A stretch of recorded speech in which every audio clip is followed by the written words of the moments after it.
यस कार्यक्रमका प्रायोजक मेरो देश मेरो जगदम्बा सिमेन्ट, देशको मेरुदण्ड जगदम्बा स्टिल। अम्दै स्टिल्स, माथि चढ्दै अघि बढ्दै। Vimto, seriously mixed up fruit.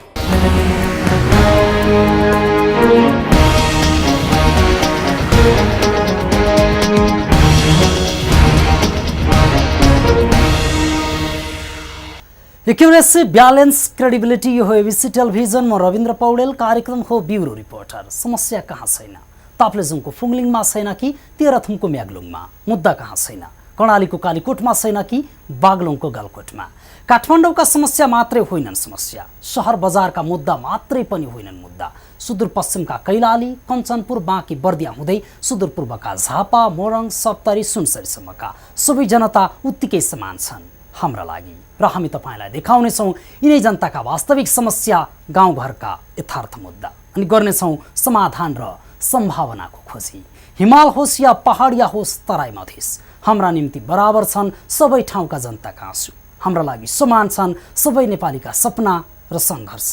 देशैभरि छरिरहेका हाम्रा रिपोर्टरले खोज्छन् जनताका समस्या, समस्याका कारण, अनि खोज्नेछन् सङ्घर्षको आयाम र सपनाको इन्द्रेणी पनि हो। हामी देखाउँछौँ कार्यक्रम ब्युरो रिपोर्टरमा। ब्युरो रिपोर्टर सुरु गरौँ ब्युरो न्युजबाट।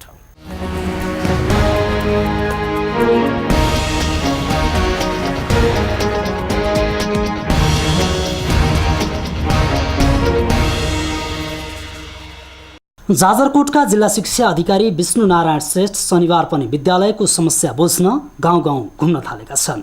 शनिबार विद्यालय बन्द भए पनि विद्यालय खोल्न लगाएर जीसीया श्रेष्ठले विद्यालयको समस्या बुझ्न थालेपछि जाजरकोटका अन्य कार्यालयका कर्मचारीहरू अचम्ममा परेका छन्। विद्यालयका समस्याबारे बुझ्न विद्यालय खुल्ने समय मात्र चाहिन्छ भन्ने आफ्नो मान्यता नभएको भन्दै सधैँ आफ्नो काममा खटिरहने श्रेष्ठको भनाइ छ। जिल्ला शिक्षा अधिकारी विष्णु नारायण श्रेष्ठले आफ्नो अभियान जाजरकोटको शिव व्यावसायिक मावि काले गाउँबाट सुरु गर्नु भएको हो।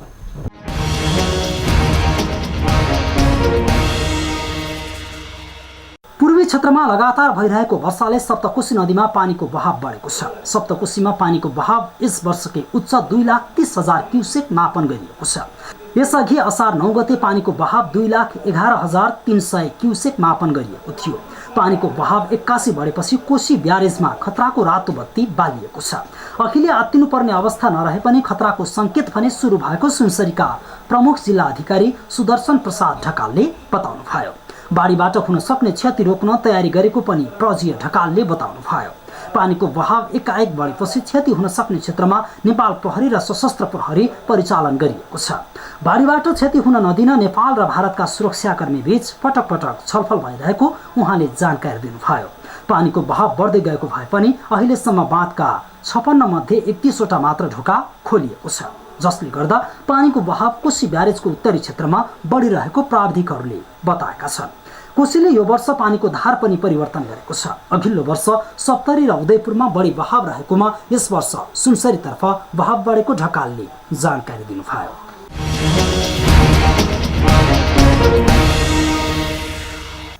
सहर बजारमा मानिसको बढ्दो बसाइसराइसँगै दुध व्यवसाय फस्टाउँदै गएको छ। दैनिक रूपमा सहर बजारमा दुधको माग बढ्दै गएपछि गाउँ गाउँमा व्यावसायिक गाई फार्म सुरु भएका छन्। उत्पादन भएको दुधले बजारको माग धान्न नसकेपछि गाउँ गाउँमा गाई पालन पेसामा युवाहरू कसिएका छन्। भैँसीबाट भन्दा गाईबाट राम्रो उत्पादन हुने भएकाले पाल्पाका युवाहरू गाई पालनमा उत्साहित भएका छन्। मेहनत अनुसार फल प्राप्त भएपछि पाल्पामा व्यावसायिक रूपमा गाई पालन व्यवसाय फस्टाउँदै गएको हो। पछिल्लो समय पाल्पाका युवाहरू ऋण काटेरै भए पनि गाई पालनमा लागेका छन्। एउटा गाई पालनबाट दुध व्यवसाय सुरु गरेकी अस्लामी गाई फार्मकी सीता अस्लामीले अहिले दैनिक 40 लिटर दुध बिक्री गर्दै आएकी छन्। अस्लामीको गाई फार्ममा अहिले ठुला साना गरी 14 वटा गाई छन्। मासिक 50,000 को दुध बिक्री गर्दै आएको सीता अस्लामीको भनाइ छ। एउटा गाई किनेको, एउटा गाईबाट अहिले 10 वटा गाई छ। ठुला 10 वटा, साना 4 वटा छ बाछीहरू। अहिले 1 लिटर दुधलाई 40-42 पर्छ। हेरी त्यही फ्याटको अनुसार 40 लिटर दुध बेच्छु। महिनाको 50,000 हुन्छ। पाल्पाको मस्याम, डुम्रे, मदनपोखरा क्षेत्र दुध उत्पादनका लागि उपयुक्त भूमि मानिएको छ। यस क्षेत्रमा मात्र करिब 25वटा गाई फार्म सञ्चालनमा छ। मस्याम गाउँमा मात्रै 41 जना कृषक व्यावसायिक गाई पालनमा लागेका छन्। घर खर्चका लागि मात्र गाई पालन गर्दै आएका किसानहरूलाई जिल्ला पशु सेवा कार्यालयबाट विभिन्न किसिमका तालिम तथा प्रशिक्षण दिएपछि गाई पालन गर्नेहरू बढेका हुन्। 2 वर्ष अघिसम्म घर खर्चका लागि मात्र गाई पालेका मस्याम डुम्रेका गोपाल बहादुर जीसीले मुनाल व्यावसायिक गाई फार्म दर्ता गरेर काम गर्दै आएका छन्। जीसीसँग अहिले दुहुना बाछी 20वटा छ। दैनिक 100 लिटर दुध बिक्री गर्दा सम्पूर्ण खर्च कटाएर मासिक 45,000 खुद नाफा हुने गरेको किसान गोपाल जीसीको भनाइ छ। अहिले मसँग चाहिँ टोटल गाई सङ्ख्या 21वटा छ अनि मैले दैनिक 100 लिटर को हाराहारीमा चाहिँ दुध डुम्रे दुग्ध उत्पादक सहकारी संस्थामा चाहिँ बिक्री गर्छु। दुध बिक्रीबाट 1,22,000 रुपियाँ आम्दानी हुन्छ। 45,000 जति मासिक चाहिँ नाफा हुन्छ। त्यो मासिक नाफाबाट चाहिँ केटाकेटीहरूलाई चाहिँ बोर्डिङ स्कुलमा पढाउने अनि त्यसपछि औषधि उपचार, घर खर्च इत्यादिहरू काममा चाहिँ लगाइन्छ। मस्याम मदन पोखरा क्षेत्रका किसानहरूले आफै डेरी सञ्चालन गरेर दुध बिक्री वितरण गर्दै आएका छन्। डुम्रे क्षेत्रमा मात्र निजी र सहकारी मार्फत 4वटा दुध सङ्कलन केन्द्र सञ्चालन हुँदै आएका छन्। किसानहरूले आफै सहकारी संस्था खोलेर दुध सङ्कलनदेखि बिक्री वितरण समेत गर्दै आएका हुन्। डुम्रे दुग्ध उत्पादक सहकारी संस्थामा मात्र दैनिक 900 लिटर, अन्य 3वटा सङ्कलन केन्द्रमा गरी दैनिक 2500 लिटर दुध डुम्रे क्षेत्रमा सङ्कलन हुँदै आएको छ। बिहान र साँझ गरेर 250 जति हुन्छ। यो सङ्कलन गरेर तानसिन बढाउँछौँ हामीले। यस गणपति दुध डेरीमा डुम्रेमा दैनिक 300 लिटर दुध सङ्कलन हुन्छ अनि बिक्रीको लागि तानसिन गरिन्छ। त्यसको प्रोडक्टहरू उत्पादन हुन्छ अनि दुध पनि बिक्री हुन्छ। उत्पादक सहकारी संस्था लिमिटेडको दैनिक 850 लिटर दुध कलेक्सन छ। जर्सी क्रस र होलिस्टिक क्रस गाईले दैनिक 12 देखि 18 लिटरसम्म दुध दिने भएकाले किसान गाई पालन व्यवसायमा आकर्षित भएका हुन्। व्यावसायिक रूपमा गाई पालन गर्ने किसानले मासिक 25,000 देखि 60,000सम्म आम्दानी गरेका छन्। डुम्रे क्षेत्रमा उत्पादन भएको सबै दुध सदरमुकाम तानसेन बजारमा खपत हुँदै आएको छ। विदेश गएका युवाहरू समेत गाई पालनमा लागेका छन्। दोभानदेखि रामदीसम्म, तानसेनदेखि अर्गलीसम्म र कालीगण्डकी बेल्टमा दुध उत्पादन क्षेत्रमा सोही जिल्ला पशु सेवा कार्यालयले कार्यक्रमहरू परिचालन गर्दै आएको छ। गोठ सुधार, भँकारो सुधार, घाँसको व्यवस्थापन, विभिन्न किसिमका पशु परामर्श तालिम जस्ता प्रभावकारी कार्यक्रम पशु कार्यालयले सञ्चालन गर्दै आएको छ। हाम्रो दोभानदेखि रामदीसम्मको यो हाइवे क्षेत्र, त्यसपछि गएर तानसेनदेखि यो गुल्मीसम्मको जहाँ 12 महिना बाटोहरू चल्छ त्यसको आसपासको र यो गण्डकी क्षेत्र अथवा रामपुर क्षेत्रमा दुध उत्पादनलाई केन्द्रित गर्ने अहिलेसम्म हाम्रो रेकर्डमा 81 जना वैदेशिक रोजगारबाट फर्केका युवाहरूले यो व्यावसायिक रूपमा कसैले बाख्रा फार्महरू, कसैले गाई फार्म, कसैले बङ्गुर फार्म, कसैले कुखुरा फार्महरू सञ्चालन गर्नुभएको छ र अहिलेसम्म हाम्रो 38वटा गाई फार्महरू यो को सुरुवात भएको छ र यो एउटा व्यवसायीकरणको सुरुवात र यसमा पनि युवाहरू धेरै आकर्षित भएको अवस्था यो पाल्पा जिल्लामा छ। पाल्पामा सिजनमा दैनिक 6000 लिटरसम्म दुध उत्पादन हुने गर्दछ। 4000 पाल्पामा खपत हुने र बाँकी दुध पोखरा निर्यात हुँदै आएको छ। ABC reporter Krishna Pokharel, Palpa.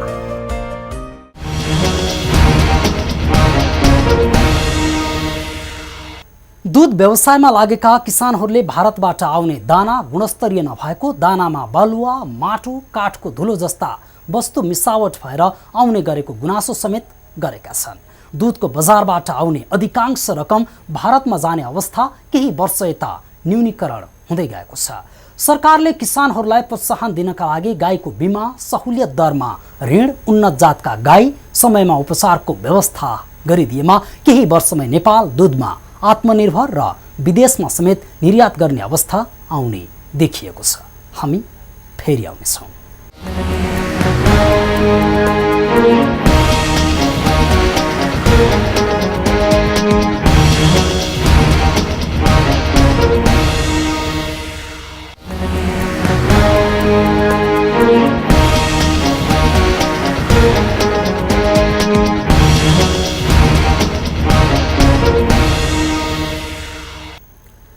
एक वर्ष पहिला मध्य तथा सुदूरपश्चिमका जिल्लाहरूमा बसोबास गर्ने आदिवासी थारू समुदायमा मात्र लाग्ने रोग पनि छ भन्दा धेरैले विश्वास गर्न सकेका थिएनन्। जाति विशेषलाई मात्र पनि रोग लाग्छ र भनेर सुन्नेहरूले खिस्सी गर्थे। चिकित्सकले जिनका आधारमा एउटै नस्लका मानिसलाई रोग लाग्न सक्छ भन्दा होइन होला भन्थे। तर एक वर्षपछि भने त्यही रोगको निदान गर्ने कार्यक्रम सरकारको नीति तथा कार्यक्रममा परेको छ। एक वर्ष अघि पत्ता लागेको थारू जातिहरूमा मात्र लाग्ने सिकल सेल एनिमिया रोगको बारेमा निरन्तर सञ्चार माध्यममा आएपछि सरकारले नीति तथा कार्यक्रममा नै समावेश गर्दै रोग नियन्त्रण गर्ने भनेको छ। सरकारले केही दिन पहिले मात्र सार्वजनिक गरेको आर्थिक वर्ष 2071-72 को नीति तथा कार्यक्रममा सिकल सेल एनिमिया रोगको उपचार गर्ने उल्लेख गरेको छ। पहिलो पटक एक वर्ष पहिले थारू जातिमा मात्र लाग्ने नयाँ प्रकारको खतरनाक रोग सिकल सेल एनिमिया पत्ता लागेको थियो। थारू जातिमा मात्र वंशाणुगत रूपमै विकास भएर यो रोग देखिएको हो। मध्यपश्चिमका दाङ, बाँके, सुर्खेत, बर्दिया र सुदूरपश्चिमका कैलाली र कञ्चनपुरमा बसोबास गर्ने थारू समुदायमा सिकल सेल एनिमिया धेरै मात्रामा देखिएको छ। यसभन्दा पहिले कहीँ कतै पनि सिकल सेल एनिमिया नदेखिएको चिकित्सकहरूले दाबी गरेका छन्। सिकल सेल एनिमिया भनेको वंशाणुगत रूपमा लाग्ने नसा सम्बन्धी रोग भएको भेरी अञ्चल अस्पतालका फिजिसियन डाक्टर राजन पाण्डेको भनाइ छ। सिकल सेल एनिमिया भनेको चाहिँ वंशाणुगत रूपमा सर्ने एक प्रकारको रगत सम्बन्धी रोग हो। यसको कारण वंशाणुगत रूपमा सरे पनि बुवा आमालाई नभइकन बच्चामा हुनु पनि सक्छ, अथवा एउटा बच्चामा छ भने बुवा आमा हुनैपर्छ भन्ने छैन। कसैमा सुसुप्त अवस्थामा लुकेर रहेको हुन्छ भने कसैमा देखिन्छ।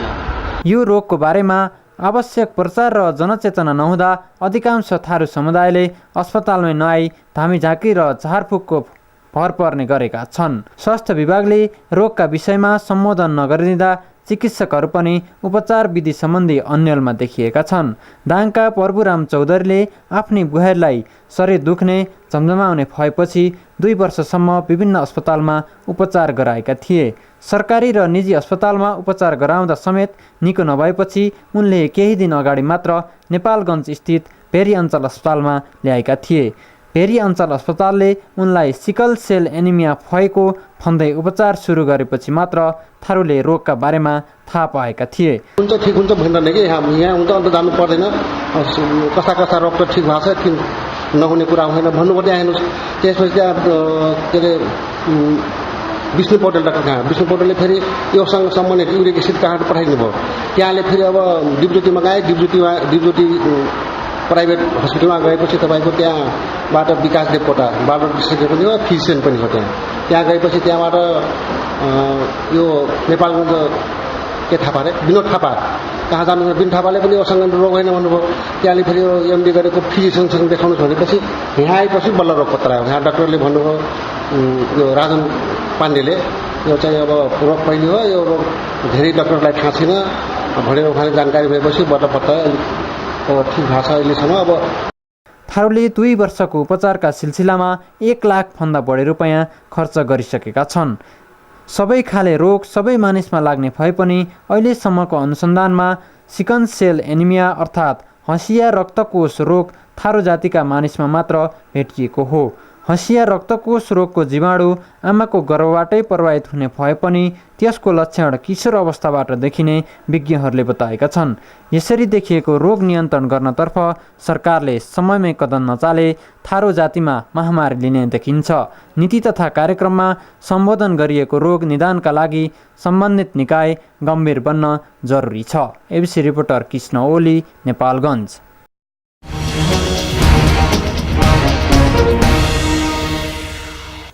सबै खाले रोग सबै मानिसमा लाग्ने भए पनि अहिलेसम्मको अनुसन्धानमा सिकल सेल एनिमिया अर्थात् हँसिया रक्तकोष रोग थारू जातिका मानिसमा मात्रै भेटिएको हो।